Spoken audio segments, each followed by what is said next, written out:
ನಿಮ್ಮೂರು, ನಿಮ್ಮ ಹೆಸರು ಏನು? ನಿಮ್ಮ ಹೆಸರೇನು? ಹೆಸರು ಧನುಷ್ ಅಂತ. ನಮ್ಮ ಉಡುಪಿ ಮಲ್ಪೆ ನಮ್ಮ ತೊಟ್ಟಮೂರು. ಸ್ವಲ್ಪ ಕೇರ್ ವಾಸ್ತು ಅವರನ್ನು ಕರೆದಿದ್ವಿ, ಸ್ವಲ್ಪ ಏನು ಮನೆಯದ್ದೆಲ್ಲ ನೋಡ್ಲಿಕ್ಕೆ. ಸೊ ಅವ್ರು ಬಂದಿದ್ದಾರೆ, ತುಂಬಾ ನೋಡಿ ಸಜೆಷನ್ಸ್ ಎಲ್ಲ ಕೊಟ್ಟಿದ್ದಾರೆ. ಸೊ ಸ್ವಲ್ಪ ಮ್ಯಾಚಿಂಗ್ ಇದೆ ನಮ್ಗೆ ಆಗುವಾಗ. ಅವ್ರು ಹೇಳಿದ್ದಕ್ಕೂ ನಿಮ್ಗೆ ಏನು ಅನಿಸ್ತು? ಕರೆಕ್ಟ್ ಇದೆ ಎಲ್ಲ, ಅಂದ್ರೆ ನಮ್ಗೆ ಏನ್ ಅನಿಸ್ತಿದೆ ಅವರು ಹೇಳಿದ್ದಾರೆ, ಏನೆಲ್ಲ ಸಮಸ್ಯೆ ಇದೆ ಅದೆಲ್ಲ ಹೇಳಿದ್ದಾರೆ. ಸಮಾಧಾನ ಆಯ್ತಾ? ಸಮಾಧಾನ ಆಗಿದೆ.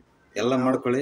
ನಿಮ್ಮದ ಮುಂದಿನ ವರ್ಷ ನಿಮ್ಮ ಮದುವೆ ಬರ್ತೀನಿ. ಖಂಡಿತ ಸರಿನಾ? ನಿಮ್ಮ ಮದುವೆ ಬಂದು ಗೃಹಲಕ್ಷ್ಮಿ ಬರ್ಲಿ. ಖಂಡಿತ ಎಲ್ಲ ಬರ್ತೀನಿ. ನಿಮ್ಗೆ ಎಲ್ಲದ್ರಲ್ಲೂ ಸಕ್ಸಸ್ ಆಗುತ್ತೆ. ನಾನೊಂದು ಬಾಂಡ್ ಪೇಪರ್ ಕೊಟ್ಟರೆ ಬರ್ಕೊಡ್ತೇನೆ, ಇನ್ನೇನು. ಓಕೆನಾ? Okay, thank you Dhanush. ಅಮ್ಮ ಸಮಾಧಾನ ಆಯ್ತಾ ನಿಮ್ಗೆ? ಯಜಮಾನ್ರೆ ನಿಮ್ಗೆ ಸಮಾಧಾನ ಆಯ್ತಾ? ಅಮ್ಮಯ್ಯ ಸಮಾಧಾನ ಆಯ್ತು ನಿಮಗೆ?